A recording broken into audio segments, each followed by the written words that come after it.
Bienvenidos a todas y todos. Es un verdadero gusto estar nuevamente en contacto en esta nueva entrega de Es la hora de hablar, donde vamos a estar enfocándonos en un tema sumamente complejo, sumamente dinámico a su vez, y que está conmoviendo y conmoviendo la opinión pública internacional, como es la geopolítica y su impacto en lo que tiene que ver con las realidades no solamente en Medio Oriente, en Europa, sino también su impacto en América Latina. Y para esto hemos invitado y agradecemos enormemente que haya aceptado nuestra invitación a el especialista en seguridad y defensa, también geopolítico, César Sabas, que le damos la bienvenida. Es la hora de hablar. ¿Cómo estás, Víctor Rodríguez? Te saluda desde Uruguay. Muchas gracias, Víctor. Muchas gracias por la invitación. Fue todo un honor para mí participar.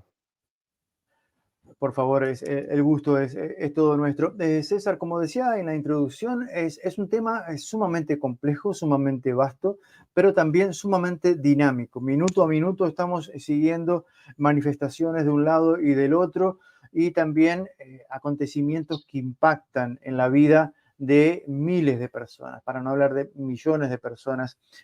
Hablábamos en la introducción también, en la presentación de esta entrevista, a través de las redes sociales, bueno, desde esa dinámica que arrancó en la incursión en Ucrania, pasando por todo lo que es la respuesta ahora de Yemen frente a el conflicto en Gaza. Hay todo un abanico de elementos que configuran o configurarían o entrarían dentro de la configuración de lo que se ha denominado, o varios analistas denominan, como la doctrina de la crisis permanente. Para conocer tu opinión y empezar a dialogar en esta jornada, te consulto, ¿estamos inmersos, estamos transitando los parámetros que podrían indicarnos que estamos efectivamente dentro de una crisis permanente dentro de lo que es el contexto bélico y que impacta sobre lo político y lo económico, César? Sí, y va a ser cada vez peor. El sistema internacional es anárquico. O sea, nosotros vivimos en una anarquía, lo cual no quiere decir que sea caótico forzosamente. Es decir, vivimos en una anarquía más no en un caos. Estoy hablando desde un punto de vista internacional. A nivel interno de los estados es distinto. Por ejemplo, Uruguay no es una anarquía, Chile no es una anarquía, Estados Unidos no es una anarquía. Hay un estado, hay una estructura que está por encima de los ciudadanos que impone el orden e impone las reglas. A nivel internacional no existe ninguna organización, ninguna estructura que esté por encima de la soberanía de los estados y muchísimo menos que esté por encima de las grandes potencias. La ONU no tiene jurisdicción para imponerle orden y seguridad a los países ni imponer el derecho internacional. Cada estado tiene su propio ejército, entonces por eso que vivimos en un sistema internacional anárquico. Cuando nosotros vemos desde el punto de vista de las grandes potencias, es todavía muchísimo más dramático, porque son países que han, digamos, amasado una cantidad de poder que disuaden a cualquier otro estado que se quiera interponer ante sus acciones. Por ejemplo, la invasión de Estados Unidos a Irak fue completamente ilegal, pasó por encima del Consejo de Seguridad de las Naciones Unidas. Pero Estados Unidos tiene un poder suficiente como para impedir que cualquier estado interfiera en sus acciones. La invasión rusa a Ucrania también es completamente ilegal. Y los rusos tienen un poder que impide que cualquiera quiera ir implantar el derecho internacional. Entonces, por eso que es anárquico. ¿Qué es lo que sucede? Nosotros estábamos acostumbrados al sistema bipolar, Estados Unidos y la Unión Soviética.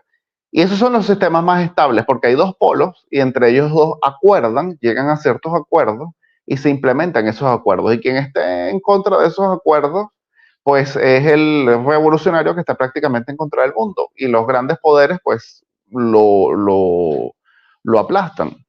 El sistema que estamos viviendo es un sistema multipolar, no es un sistema unipolar. Y ahí es donde está el grave problema, porque los sistemas multipolares son los más conflictivos, ya que no hay dos polos ni hay un polo, sino que hay múltiples polos. No hay dos potencias que controlen a las otras, hay varios. Entonces sus intereses se contraponen. Por ejemplo, Se pensaba que el sistema iba a ser bipolar Estados Unidos-China, pero tenemos el resurgir de Rusia. Y Rusia no es controlada evidentemente por Occidente, pero tampoco por China, tiene su propia agenda. Entonces ya estamos hablando de tres polos. Hay un cuarto país que viene ascendiendo, que es India, que dentro de unas pocas décadas, 15, 20 años, va a ser también una gran potencia, no va a estar controlada por nadie. Y hay países que no necesariamente encajan dentro del concepto de gran potencia, como Irán, porque no han alcanzado tal poder, evidentemente, pero son completamente autónomos, tienen una agenda autónoma y han logrado tener cierto poder para interferir en el mundo, como por ejemplo sabotear rutas comerciales, construir milicias e interferir en los planes de Estados Unidos. Entonces tenemos un mundo bastante conflictivo. Por eso es que vivimos una crisis que es cada vez más fuerte. Las crisis empiezan a encontrarse las crisis, es decir, conflictos que no necesariamente estaban coordinados, empiezan a coordinarse, como por ejemplo la crisis de las milicias chiitas en Irak con Estados Unidos, con lo de Gaza, que eran conflictos distintos, con la guerra civil yemení, que eran conflictos distintos. Ahora empiezan poco a poco a hacer prácticamente una sola gran guerra regional. ¿Cuál es el peligro? Que, por ejemplo, se metan grandes potencias como Rusia, como Estados Unidos. Por ejemplo, Estados Unidos y Rusia prácticamente son ya enemigos declarados. Entonces, todo aquel que atente contra Estados Unidos de alguna forma le conviene a los rusos y viceversa. Entonces, que los rusos decidan, bueno, voy a apoyar a Estados Unidos, ya que Estados Unidos, perdón, voy a apoyar a quien está atentando contra Estados Unidos, ya que Estados Unidos está apoyando a Ucrania. Yo voy a apoyar, por ejemplo, las milicias iraquíes en Irak en contra de los americanos. Entonces ya empezamos a ver no solamente que una guerra regional, sino que empieza incluso extrarregional, o sea, intercontinental, porque ya entonces lo que está pasando en Ucrania influencia también en el Medio Oriente. O que empiecen a meterse actores como por ejemplo Corea del Norte, que está cada vez más activo y cada vez más beligerante. Y de repente pudiésemos llegar al caso de que despertamos y estábamos ya en una tercera guerra mundial, pero no nos habíamos dado cuenta. Y eso es muy peligroso. Ahora, César, perdona que te interrumpa, pero Sí. no quisiera pasar por alto algo que has comentado que es sumamente preocupante, ¿no? Digo, más allá de que uno puede inferirlo fácilmente por lo que está pasando, pero la comunidad internacional, esto que se ha venido a llamar la comunidad internacional, entendía o por lo menos trataba de explicar una lógica, una cierta lógica luego de la Segunda Guerra Mundial, que con las Naciones Unidas y el Consejo de Seguridad, la idea era controlar o mantener controlados las grandes conflagraciones bélicas o por lo menos un intento de paz en el proceso de reconstrucción.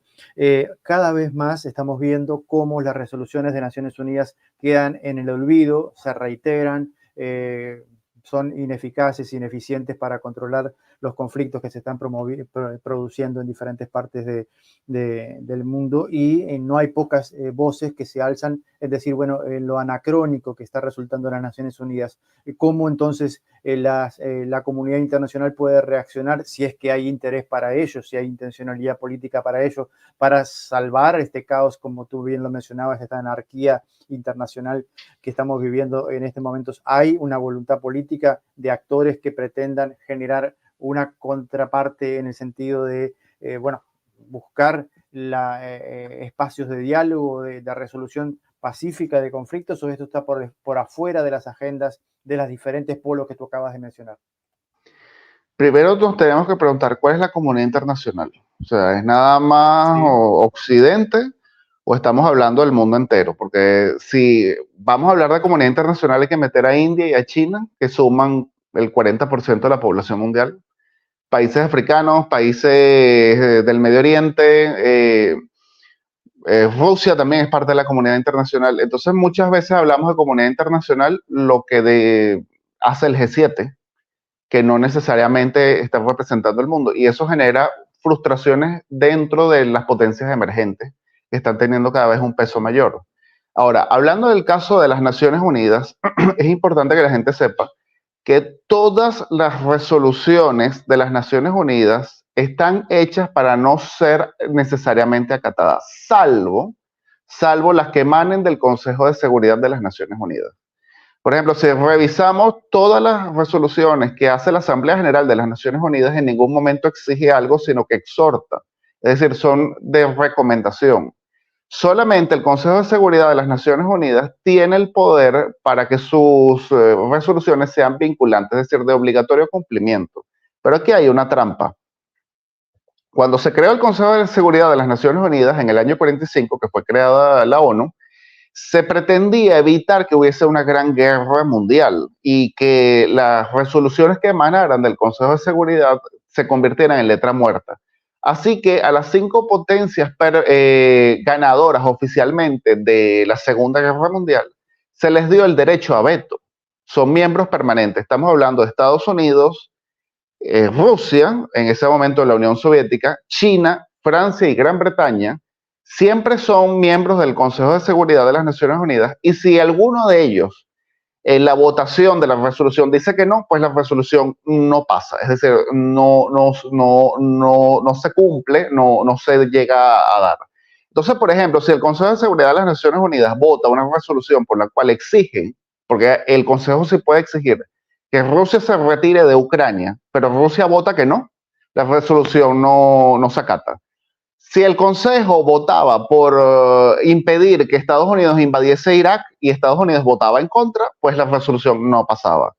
Entonces, eso se puede ir a la Asamblea General y se hace una votación que es simple y llanamente de exhortar. Eso lo hizo Estados Unidos con el caso de Ucrania y ya van 2 años que gana Estados Unidos por mayoría, en la cual se pide, porque es una petición, se exhorta que Rusia abandone Ucrania, pues Rusia dice que no está obligado a cumplirlo y Estados Unidos dice, mire, ellos son los malos que no cumplen. Pero todos los años también en la Asamblea General se vota el fin del embargo económico de Estados Unidos a Cuba. Y esa resolución la gana Cuba por abrumadora mayoría, solamente Estados Unidos, Israel y algunos que otro país votan en contra. Y Estados Unidos dice que no, porque no está obligado a cumplir las resoluciones de la Asamblea General. Y entonces simple y llanamente pues sigue con el embargo. Si esa resolución va al Consejo de Seguridad, Estados Unidos va a vetar. Entonces por eso es que digo que vivimos una anarquía, porque no hay una institución que esté por encima de los estados que le diga a Estados Unidos, mira, ¿sabes qué? Vas a acatar el derecho internacional y yo te lo impongo. O que le diga a Rusia lo mismo, no lo hay. O que en su momento se lo diga a China. No hay nadie que tenga el poder para meter preso a Xi Jinping, a Putin y hacerles cumplir el derecho internacional. Y por eso es que el derecho internacional carece de fuerza, porque no tiene una policía propia que se lo pueda imponer a los estados. Ante eso, ¿cuál es la única forma para evitar que un sistema internacional que es anárquico, porque esa es su característica, se convierta en caótico, que es la gran diferencia? Que las grandes potencias lleguen a ciertos acuerdos. Y uno de los acuerdos ha sido desde 1945 que las grandes potencias no se vayan a una guerra directa entre ellas. Por eso es que si durante la Guerra Fría, si Estados Unidos, por ejemplo, quería agredir los intereses de la Unión Soviética, no bombardeaba a la Unión Soviética, sino que apoyaba a adversarios de la Unión Soviética. Como por ejemplo, cuando la Unión Soviética se metió en Afganistán, apoyaba la resistencia afgana. Los soviéticos hacían lo mismo, apoyaban entonces a los vietnamitas, pero no veíamos, por ejemplo, un portaaviones soviético bombardeando un portaaviones americano, porque eso suponía la guerra directa. Cuando Rusia invade Ucrania, hubo quienes en Occidente pedían que Occidente estableciera una zona de exclusión aérea en Ucrania. Es decir, que los aviones norteamericanos sobrevolaran el espacio aéreo ucraniano y derribaran cualquier avión ruso. Eso suponía una guerra directa con Rusia y, por supuesto, íbamos a acabar en la Tercera Guerra Mundial. En el 45, las grandes potencias se juraron entre sí no volver a repetir la experiencia del año 39. Entonces, esta ha sido la gran preocupación de los geopolitólogos, que todas estas crisis en las cuales se ven envueltas las grandes potencias de forma indirecta, por algún error de cálculo, pasen a hacerse guerras directas. Y ahí sí estaríamos en una tercera guerra mundial. Y es por eso que para evitar que un sistema internacional que es anárquico se convierta en caótico, las grandes potencias tienen ciertas líneas rojas que intentan no pasar. Ahora, César, hay un elemento que no es menor, que tiene que ver más allá del enfrentamiento bélico. Bueno, estamos presenciando la muerte de miles de personas como si efectivamente estuviéramos en el marco de una confederación planetaria, no declarada, pero que efectivamente está causando sus víctimas, tanto directamente por las conflagraciones bélicas, como también por las secuelas que tienen en las crisis humanitarias, en las afectaciones a la economía de los países, que los hace prácticamente inviables. Vemos la situación de Libia, por ejemplo, vemos la situación de Afganistán, y para nombrar algunos de los tantos países que han quedado seriamente dañados en su estructura como país viable dentro de lo político, de lo económico y lo social. Te planteo esto antes de entrar directamente al tema de Gaza, que es uno de los temas más álgidos en la agenda internacional de estos días, porque me gustaría también conocer tu opinión y tu análisis con respecto a, atando esto, ¿no? De la guerra con lo económico y lo político,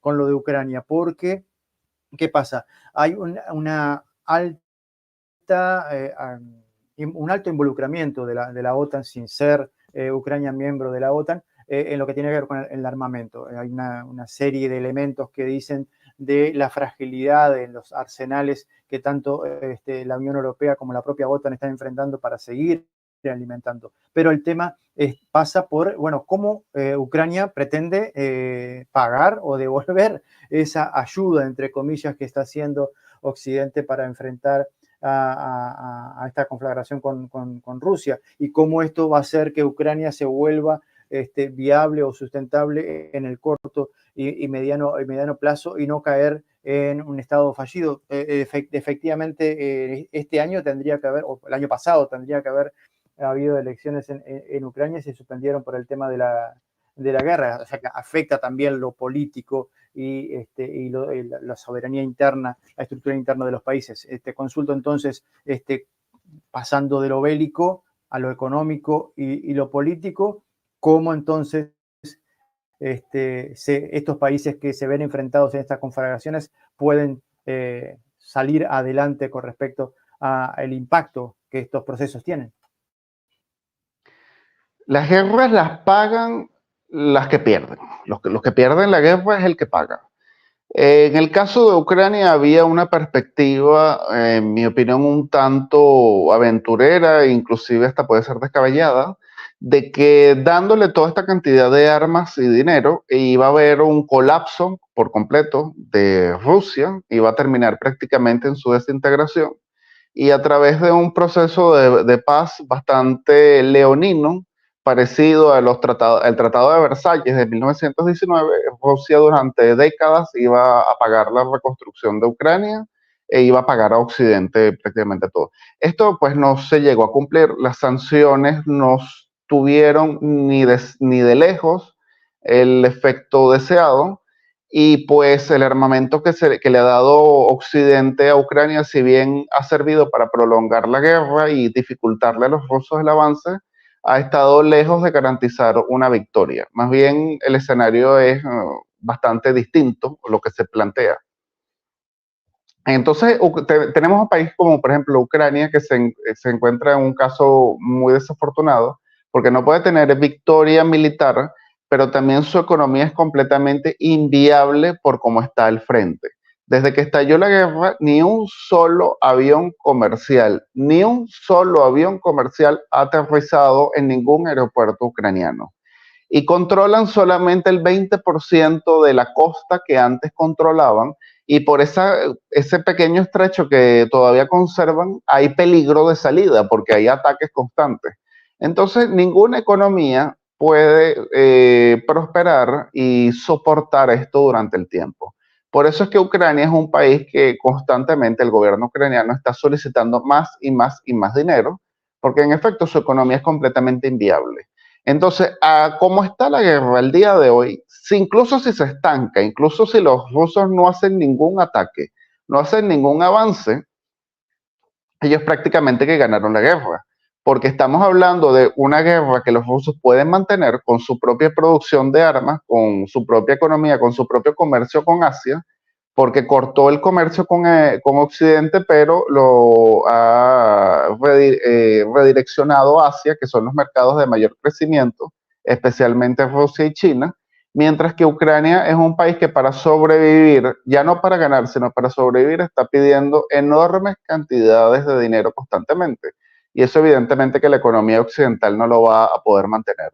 Entonces, la guerra ha cambiado, ya no estamos en la guerra de la Segunda Guerra Mundial, donde todo era lo bélico. Evidentemente que es todo un escenario muy complejo que abarca factores no militares como es la economía, como es incluso la demografía. Hay cambios demográficos dentro de la composición de un país, precisamente, y de hecho eso lo hemos visto en Ucrania.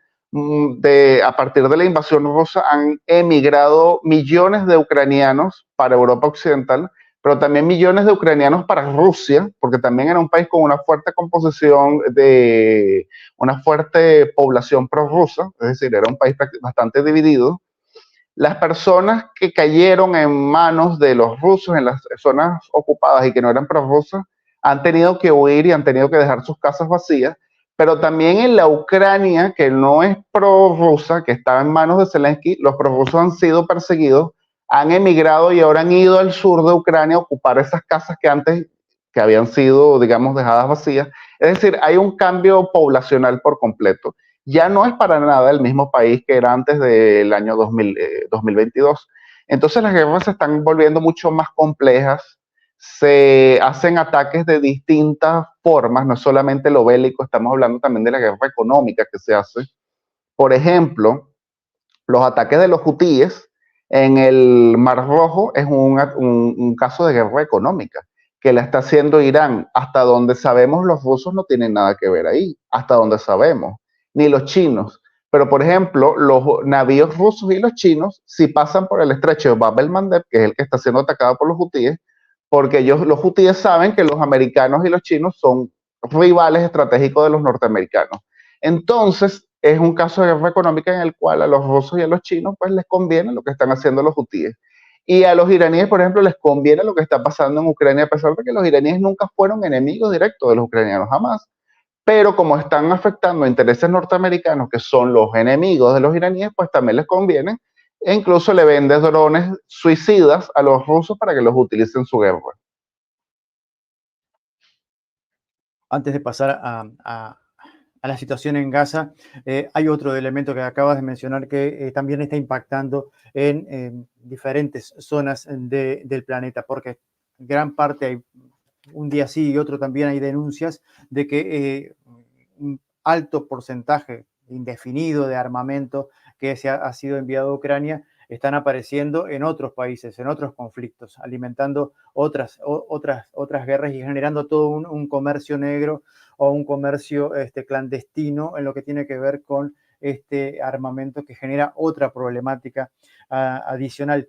Pero sin ánimo de debatir este tema en puntual, pasando directamente a lo que es el tema de Gaza, que obviamente no empezó ni mucho menos el pasado 7 de octubre, es un conflicto de larga data donde también está involucrada resoluciones de las Naciones Unidas que, como tú dices, son exhortos y no han sido aplicadas en territorio, por lo menos para solucionar este conflicto.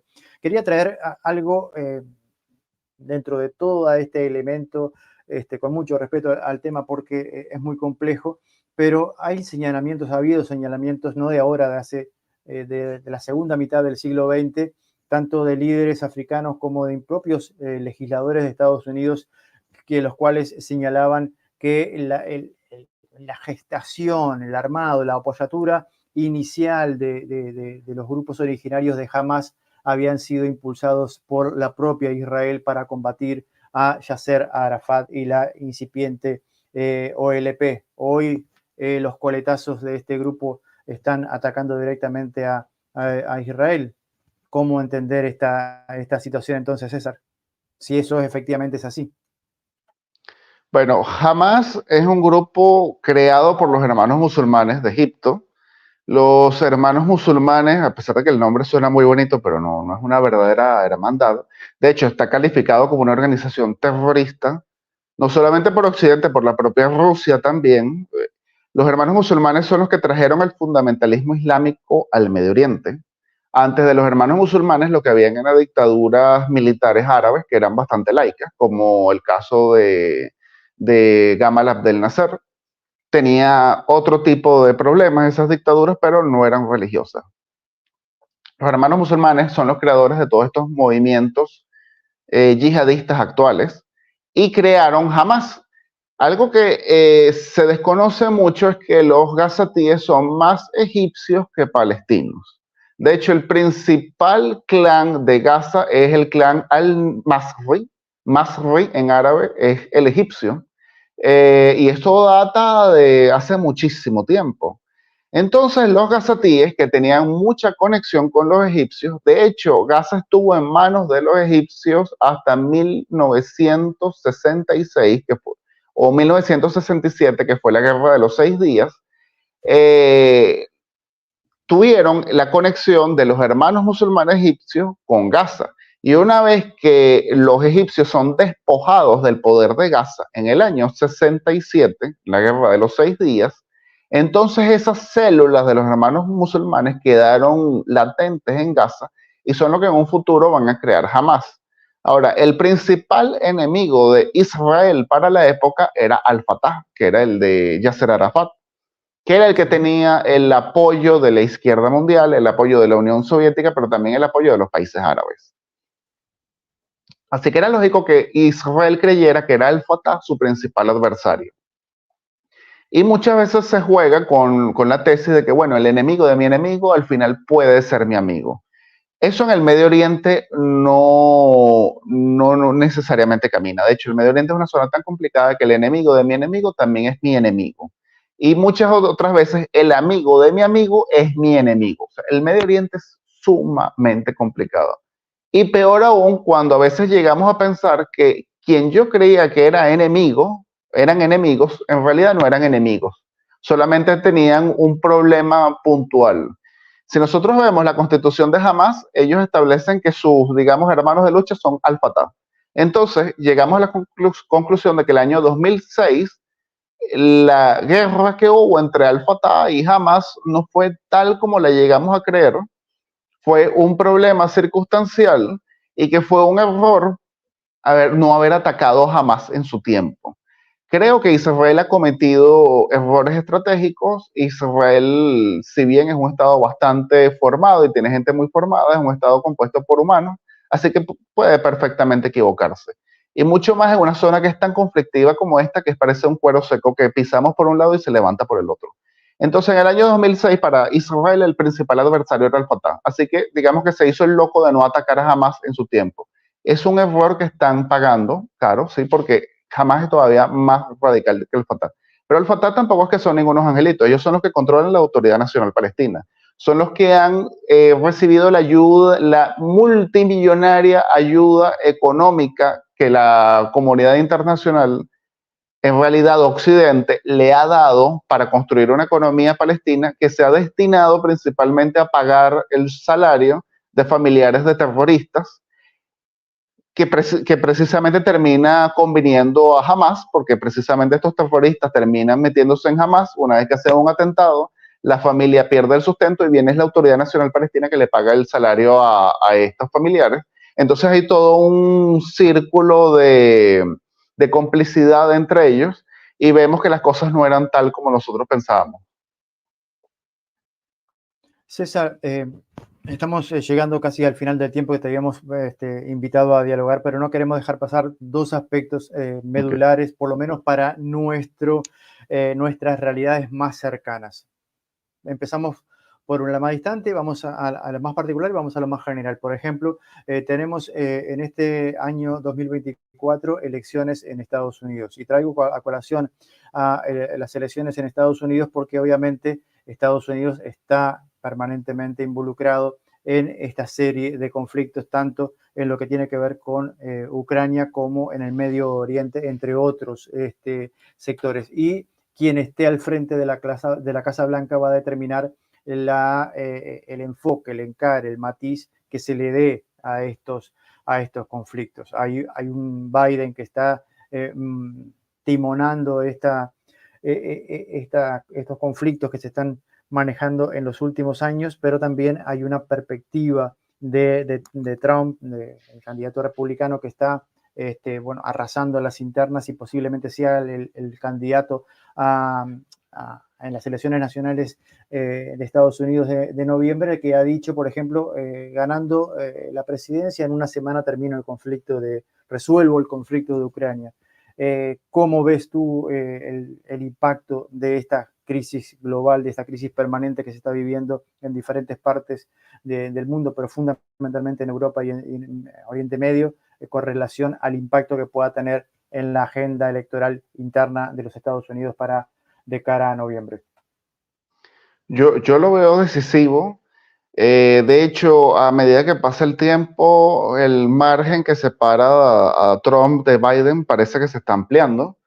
En el año 2019, 2020, cuando hubo las elecciones, los ciudadanos norteamericanos no conocían la gestión de Biden, solamente la gestión de Trump. Hubo la crisis del coronavirus y generalmente las grandes crisis terminan afectando negativamente al gobierno de turno. En este caso afectó negativamente a Trump y decidieron darle la oportunidad a Biden. En este momento, la ciudadanía está comparando ambas gestiones y pues no les está gustando para nada la gestión de Biden. Con una gran diferencia que la crisis del coronavirus nadie la vio venir, o sea, nadie pudo controlar la salida del virus de China y cómo se hizo, y tal vez pues se pudo haber cuestionado alguna que otra táctica de los gobiernos, pero era un virus que nadie conocía. En cambio, hay la sensación de que todas estas crisis geopolíticas a nivel mundial se deben a la incapacidad profunda de la administración Biden, no solamente del presidente Biden, sino de la administración en general. Comenzando por una vicepresidenta fantasma, la señora Kamala Harris, que no ha hecho absolutamente nada, un secretario de Estado que no ha sabido manejar en absoluto la crisis en Ucrania, un consejero de Seguridad Nacional, Jake Sullivan, que pues ha fracasado en su gestión en el Medio Oriente. Entonces hay la sensación dentro de la comunidad, dentro del electorado norteamericano, de que la administración Biden los está llevando al desastre. Adicionalmente, el año todavía no ha culminado, es decir, que puede empeorar más aún a nivel geopolítico y a nivel de crisis. Entonces yo veo que esto va a tener un impacto muy fuerte. También durante el periodo de Trump, mucho se hablaba en el año 2015, 2016, de que si Trump llegaba podía crear la Tercera Guerra Mundial, y pues llegó y fue uno de los pocos presidentes que no ha metido a Estados Unidos en guerras, y eso lo está comparando la población.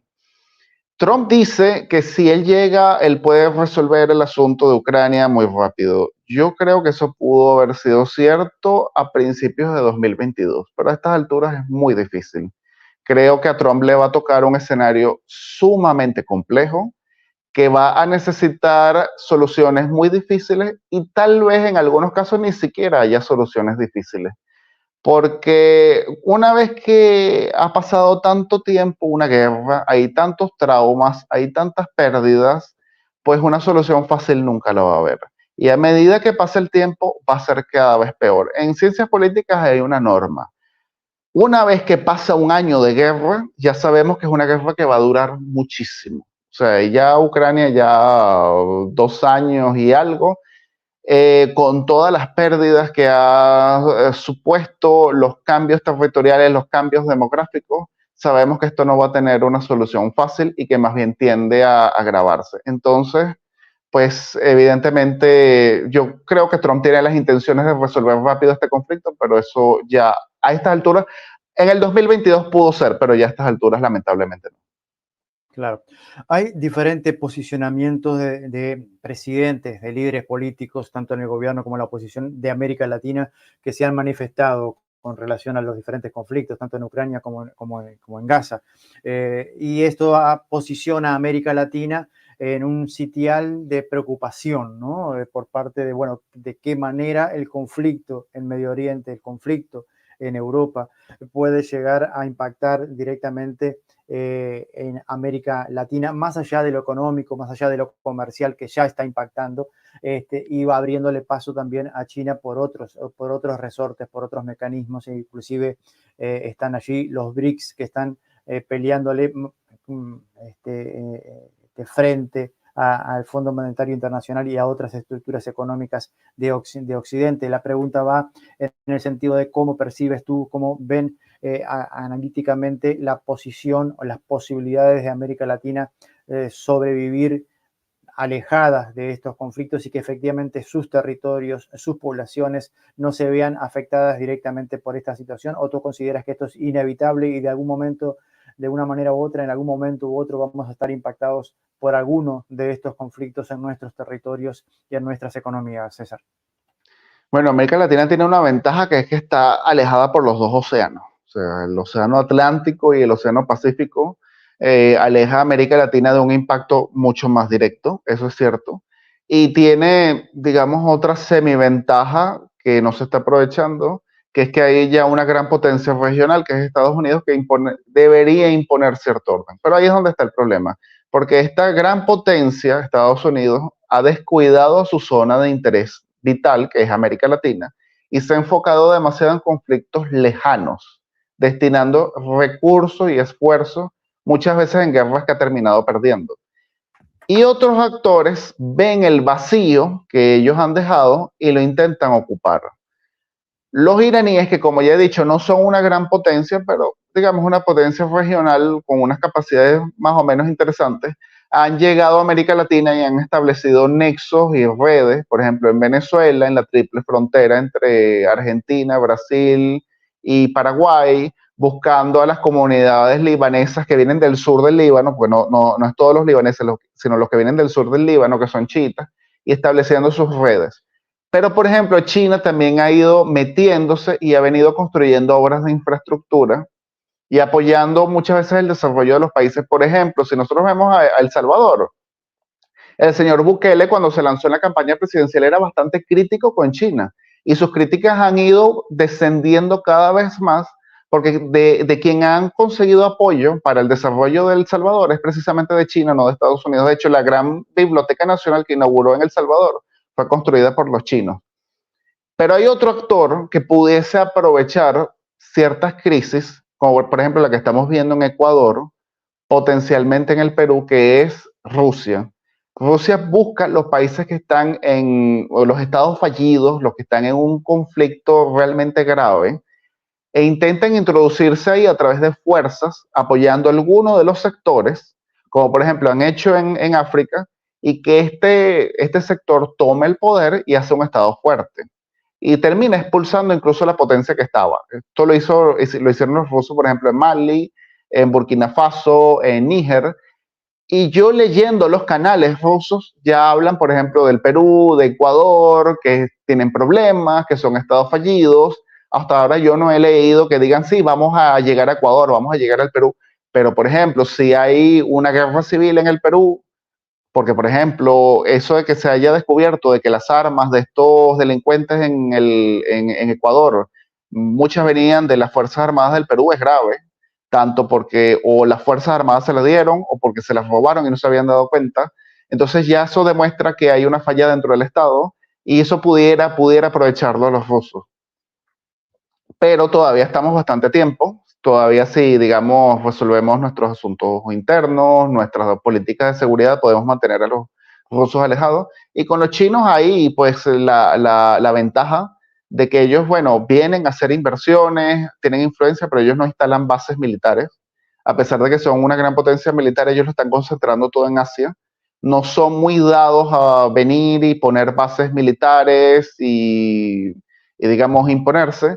Entonces, desde ese punto de vista, los latinoamericanos tenemos la ventaja de que sí podemos estar un poco alejados de grandes conflictos, no necesariamente que no nos van a repercutir, porque siempre van a repercutir de forma económica, bien sea porque los precios de los hidrocarburos suben, los precios de las materias primas, porque nos podemos vender como productores estables e incluso una zona, una especie de oasis dentro de un mundo conflictivo, sí nos va a repercutir, pero como yo dije, los dos océanos nos separan y nos va a mantener, digamos, mucho más a salvo de lo que es el Medio Oriente, lo que estamos aquí en Europa y, por supuesto, Asia.